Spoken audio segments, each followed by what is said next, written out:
What's going on, LEGO Maniacs, and welcome back to another video. I am ZacATK. Today we're going to be looking at a very special set that's going to wrap up our retro review series for the time being. Today we're going to be looking at set number 6456, the LEGO System Mission Control, which originally came out in 1999 and comes with 479 pieces and 4 minifigures. And what's really interesting about me reviewing this set now in this time frame is that in the near future we're going to be getting motion, light, and sound brick elements in some upcoming LEGO Star Wars sets, and even hopefully in the upcoming LEGO Pokemon set.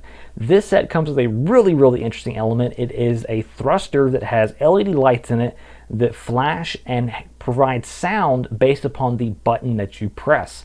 So it's really interesting that we had this back in 1999 and we're getting it again in the year 2026. So without further ado, if you're excited for this review, be sure and smash that like button, subscribe for more videos. I post videos and shorts every week, so be sure and hit the subscribe button, that way you don't miss out, and follow me on my social media.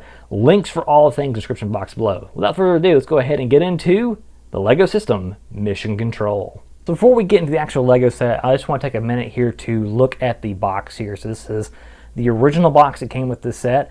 Like I said, this came out in 1999, and just look how vibrant the box is and all the different things going on in the background, the demonstration of the play features, even some alternate builds here on the very front, which you don't see that anymore on LEGO boxes. It's just, here's the product, this is what you can build with it, and nothing more to it, just nothing like that. It kind of leaves lacking where a lot of people who make their own mocks out of sets have to come up with stuff on their own, versus back then it gave us kids at the time just ideas and stuff that we wanted to do, we could do with this set, and just take the whole thing into a whole another level. So the front of the box just very well detailed, and even the sides here look absolutely phenomenal with just this art on the side here with the space shuttle taking off and the OG LEGO System logo, which you gotta love that.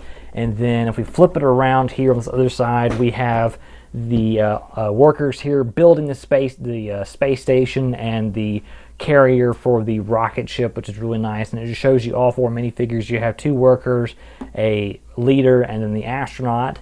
And then on the back here is even more details, which shows you even more alternate builds and just stuff that you can go do along with the set, like this crane to construct the smaller space shuttle, a similar base like you have on the set, another type of vehicle here, and then another alternate build here where you have a smaller version of the shuttle here, and a rolling worker cart with the tools and whatnot, and just a ton of cool stuff. And then here's a little snippet of the actual build itself with the ship on. It's kind of like a little preview. And inside the box, normally you would have had the instructions, which this opens up just like this, and just even more detail on the inside of the box here. It's just crazy, just showing you the different things, how you can separate the space shuttle and make these smaller builds and whatnot. And then inside of it, it would have smaller boxes here, which is just really nice and neat. You actually have it was divided up in several smaller boxes, so you would have this build for the actual launch pad for the shuttle itself, and that would just sit in there. And unfortunately, I don't have the other 2 smaller boxes for the build, but it did come with a lot of really neat instruction manuals. And just, this is what LEGO instructions look like back in the day. Just, while they were simple, they were very colorful and very vibrant, versus now today it's kind of taken out a little bit of the personality, but they're still very nice. And it's neat that LEGO was actually able to do this back in the day with the amount of just everything you can do with it. And I miss when instructions were like this, where you can unfold them like that. I know you get that with smaller, like the poly bags and whatnot, but just the very, I don't know, it just seemed there was a little bit more love in LEGO back then with these instructions and whatnot. And these weren't numbered. So back in the day, we didn't have numbered bags. In fact, here's a good example of what the other box looked like that came with the set. It was for that alone. And so just, I feel like LEGO had a little bit more love with their construction back then. So I'll let you be the judge, but this is one of my favorite sets, and I just could not part with the instructions itself. But let's go ahead and move on now to the actual build, which is the launch pad itself that will be housing our rocket to space. So it comes with 4 minifigures, one of which is this driver. He is going to be transporting debris and asteroids that the space shuttle brings back from its missions. And we also have another driver here. The only difference is that he wears a hard hat and he is responsible for transporting the shuttle from its base to the launch pad. Next up comes with our lead astronaut, who comes with this really awesome helmet piece that comes with a chrome visor that is incredibly reflective. Her mission is to get the shuttle into space and back down to land back into our LEGO city safely. And then finally we have the mission director, who is responsible for ensuring that the rocket takes off on time. So going over a handful of play features here in the launch mission control launch pad here, let's go ahead and talk about a small vehicle right here, which we have this neat little transporter vehicle which transports this asteroid that the shuttle brought back from its last mission, which is really neat. What's cool about this vehicle is that it has a nice little pivoting mechanic here where you can turn the back of the asteroid here. It's pretty neat. The play feature as far as driving is kind of limited because whenever you pull it or whip it around, the back end seems to kind of want to go the opposite way or the same way sometimes of which you want to go. So it's kind of frustrating whenever driving this or wanting to let it drive by itself, as it kind of doesn't really go anywhere. So I think a better piece would have been a straight 2x8 plate as opposed to this. It is neat, and I get where they were going with this as far as having the ability to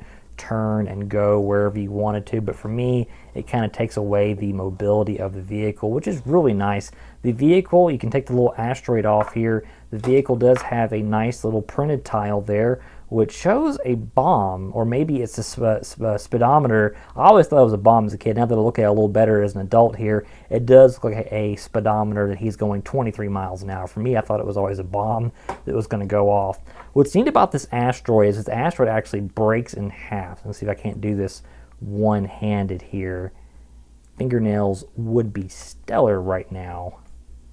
And what's neat about this asteroid, it holds a little secret. So if we can get the asteroid top off, it actually breaks in half, and it has a neat little emerald in here, a very shiny metallic piece. Not too many metallic pieces like this were made back then, but it's really neat. This actually also does come out, which is pretty cool. So you get a nice little emerald crystal here, which is very reflective and very shiny, and that goes back in there on the asteroid. There's a little connection point in there for that, and you can put the asteroid back together just like so, and you can put it on the transport vehicle over here. So there is actually another vehicle in this set. I'm going to move this out the way for the time being. So the launch pad is a pretty daunting structure. I really like building this, and so we can actually move these arms out and we can pull the second vehicle. So there's 3. We have the transport vehicle, then we have the shuttle transport vehicle, in the shuttle itself. So this actually comes out, and it's locked into place by a pin. So let me move that out, and we can now roll this out. How cool is that? And it keeps the shuttle nice and level. And look at those tracks there. Those are rubber tracks. We don't see those anymore. And it moves so well. You would think this thing would be very top heavy, but this thing moves really, really well. You can go at a pretty decent speed with it too. And that is just such a clean movement with this vehicle. So I'm going to take the shuttle off real quick to give you a better look at this transport vehicle. So let's take a little bit closer look at the transport vehicle here. You have one of your workers who has the hard hat, and he has a little control panel here where he sits to drive the transport vehicle. We have a nice little 1x1 tile here with some printing on it. It's another gauge, and we have this slope piece with another printing on it, signifying buttons and whatnot. And he has a lever right here, which is pretty neat. And so this lever allows him to go backwards and forwards, and just some 1x1 rounded translucent dots that signify flashing lights. And just an overall very solid build for this transport vehicle. It's very light, probably 50 pieces go into this or less, and just very solid construction.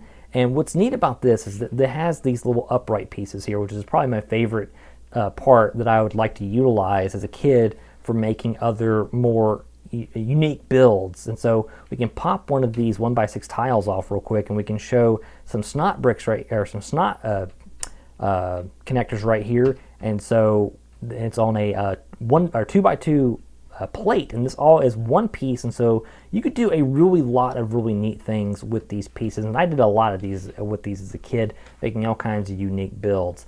And so there's a little open space underneath there for a engineer to get underneath there if he wanted to work on the thrusters. Not really a great place to do so in the case for a liftoff. And this little pin right here actually snaps in to this connector right here, which keeps the build very, very steady if you wanted to move this all as one piece, which I've done many times. And so this has a really great rubber tread tire on both sides here, which is fantastic, and it makes a really nice noise. And so if we, I mean, that just sounds tough. It sounds like a hot rod taking off.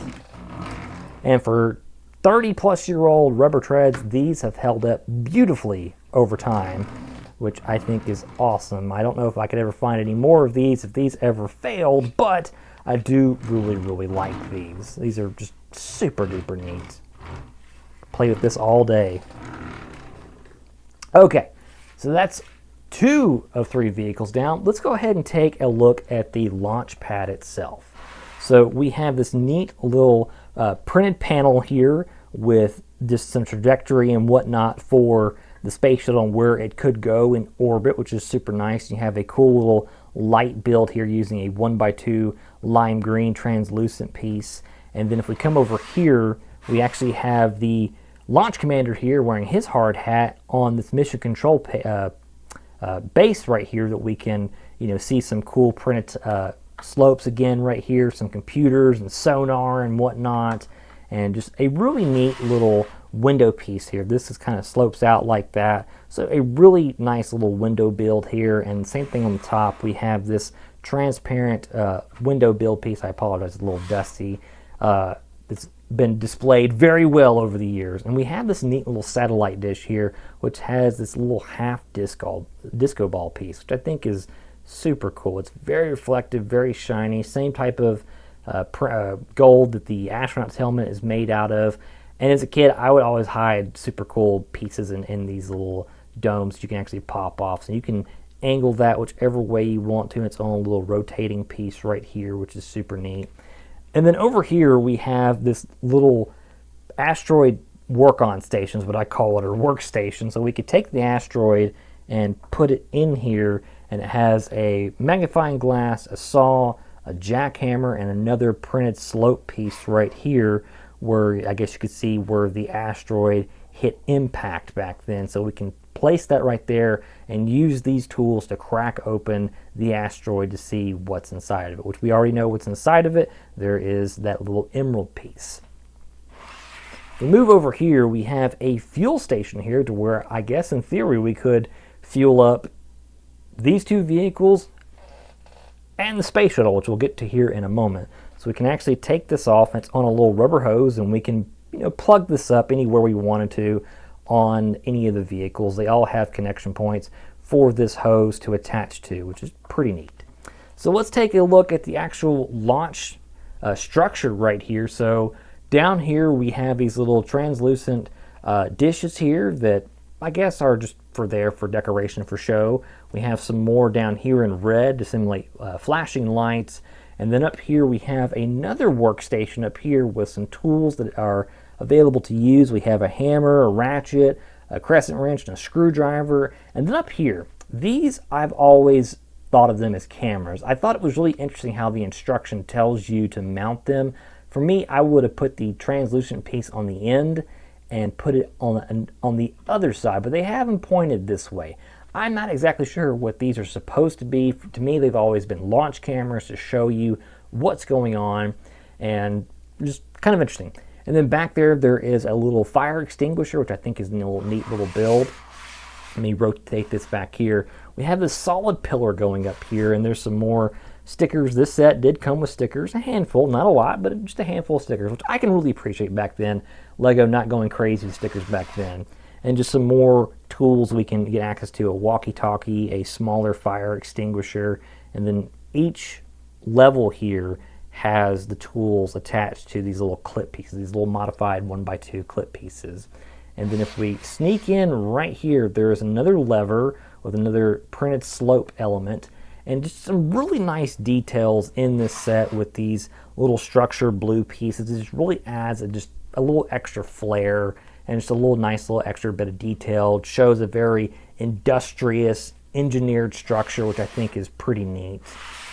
And then up here we have the bridge that leads into the actual space station itself for the astronaut to walk across, which one thing I always like to do with this set, I would always put a hinge piece on the windshield, that way the astronaut could get out. To me, I feel like that was lacking. So that's something that I did as a kid. I would add a little hinge piece, that way the cockpit could either open up this way or that way. And for the time being, I've kept it original, so there's no hinge piece here, which we'll talk about how the astronaut gets in and out of the shuttle and how this works in here in a minute. Wrapping up the actual launch structure here, we have these neat little arms with these little tubing pieces that come out, which are really, really cool. These open out, and these can actually open up pretty far, and that is for the arms to let go and for the shuttle to lift off up here. And just really sturdy arms here, really nice little builds for the arms. I really like the hoses here, which also could simulate fuel hoses if you wanted to. And there's these nice little dishes here with these transparent circular 1x1 pieces, and just really, really cool. And then up here we have an antenna with a siren and another radar or some type of antenna that can spin and rotate, which is really, really nice. And nothing really going on at the top other than this little arch piece here. And there's no elevator, unfortunately. My nephew actually got an updated version of the set about 15 years ago, and his had an elevator that went up the back here, which I thought was super cool. So something that I always thought would be awesome would have been an elevator that could take the astronaut up and down the structure. Okay, let's go ahead and take this out the way now, and let's go ahead and talk about the actual space shuttle itself. So the space shuttle is really, really neat. There's a lot of cool play features in this. Let's go ahead and talk about the light up and sound element here. So this thruster here is one solid piece. And so we have 3 buttons here that we can press that kicks off a certain noise. And so that is for the blast off sound, and then the satellite, and then an emergency sound. And so the shuttle opens up in a couple different places. First we have this spot here that opens up here, and then this lifts up just like that. And this holds a pretty neat little thing. This holds the satellite dish that we can put into orbit, and this is one of the coolest LEGO parts that I own. These little transparent wings. I mean, just look how cool these look with this little holographic stickers on there. I think those are ones you had to manually apply. I definitely manually apply those because you can see how crooked they are. So that was definitely me. But just a very simple build, but just it pulls it off very well. And it has 2000 times 2 on it, so signifying the new millennium here. Back then it was Y2K. Everyone was worried about their computers going bananas, but just look how cool those holographic pieces look that are on there. Just makes the satellite just look super, super cool. And then inside of it we have a neat little arm here that you can operate and move around like that, and you can position the satellite in space, attach your astronaut to it. Just a super neat little arm here. It's very particular on how to get all of this back in here, especially with the satellite. So I always have a job getting this arm to sit back in there. So that's cool. This closes back up with or without the satellite in it, which is pretty neat. And see over here I'm having this arm that's interfering with the satellite, so I have to kind of give it a little adjustment here, and I apologize if I'm blocking the view, but this is one of those things that's always irked me. My OCD kicks in with this. But we're going to separate the shuttle now, and all you need to do to separate that is pop off these little handlebars here, and there's 2 on each side. And so you can pop those off, and now we can actually separate the shuttle into 3 different parts. And so we have the actual cockpit being separated, and now we can separate the satellite unit like that, and that comes off just like so. and then the thrusters themselves comes off as well. So the thrusters are pretty neat. You actually have these right here that light up, and you have some additional ones that don't light up, but just really neat little pieces here and part usage to really make this look very impressive, especially for the year 1999. And there's a handful of details here, some more translucent bricks there, and some plates here, and just really pulls it off nicely, especially with utilizing like these white grill pieces here. It makes this look very, very nice. And there's not a lot of parts going on here. Like I said, this thruster piece, takes 2 AA batteries, and they last forever. I'm pretty sure these like the almost ones I replaced like 5 years ago from the original ones that just went bad from 1999. So that's a very loud speaker too. The speakers are right here. There's one right there and one right there. So that's pretty loud even from where I'm standing. And what's neat is you can combine the shuttle back without the middle section. So we can put these little arms, these little levers back here and attach them just like that. And now we have a much, much smaller shuttle, which still looks really, really cool. Very, very impressive. And it still docks. Even though it's much shorter, we can still dock it inside of the transporter like so. And just like that, it fits in there beautifully still able to transport it, no problem whatsoever, no matter what the height difference is. And of course, we can separate this back again and rebuild the shuttle full size by adding this middle section back, just like so. And we just attach it this way. It has these little pins, so you can't really attach it the wrong way. There's really only one way it can go, and it just goes back together fairly easily. It's easier if you have both hands on it, and you just take these little lever pieces and you reattach them, and that's all that's holding the shuttle together. There's little Technic pins, these little lever pieces, and that's it. That's all that's holding the shuttle together. And for me, I like to put the slant upwards. So the cockpit now is very, very basic. You just take this off right here, and that's where the astronaut hangs out. There's really not a lot going on inside the cockpit. You do have a printed tile in there for the astronaut to control the shuttle, and you can take her out, and she just has a nice little sitting area right there. Not a lot going on in there, just a nice little way for her to sit back and relax and enjoy her trip to space. And she fits in there fairly comfortably. On a lot of newer LEGO stuff, you really have to kind of lean the astronaut back, but not in this one. She sits full upright, not cramped whatsoever. So I like that about this set. They didn't cut corners back then. They allowed for plenty of room for minifigures to sit in their vehicles. So, and that's the shuttle itself. Very, very long and impressive. Just very, very nice. This is a really cool shuttle. If I ever could figure out a way to fit this set in the Lego City, I definitely would, because I feel like this would be a neat little way to include this as a part of my Lego City. It's just a really cool set. Alright, LEGO Maniacs, I'm going to wrap up my review of the Mission Control set from 1999. Let me know in the comment section down below what you think of the set. What was your favorite build, your favorite vehicle, and how should I incorporate this into my Lego City? Right now, I'm kind of experiencing a bit of a growing pain setback with my Lego City and trying to figure out how to incorporate a train to my city. I thought I had it pretty well figured out, but now I may have to actually expand more. So until then, I'm going to put a kibosh on putting the train in, but there are definitely spaces in the Lego City for something like this to be added in there. So let me know in the comment section down below how you think I should incorporate this into my Lego City. And if you haven't already, be sure and comment, like, subscribe, share this with a friend, follow me on my social media. I post stuff all the time on my Instagram and Twitter, and just follow me there if you want to see pictures of my doggo Leia and all the other shenanigans that I get up to during day-to-day life when I have a time to snap a picture or two. But I enjoyed the set, and I hope you enjoyed my retro review. I have one more retro Lego set I'd like to review, but I think I'm going to make a short out of it, as it's a really, really tiny set, and it came out probably around the year 2000 or so. So again, another very early Lego Star Wars set. but something that I'm going to do a little mini retro review short of. So if you're excited for that, be sure and subscribe. But anyways, I'm going to wrap up the video here. Thank you so much for watching. I really appreciate everyone who tunes in every week and hangs out with me and watches my content. I hope you all enjoy it. But anyways, you all have a fantastic rest of your week. And friends, keep building, comment, like, subscribe, and I'll see you in the next video.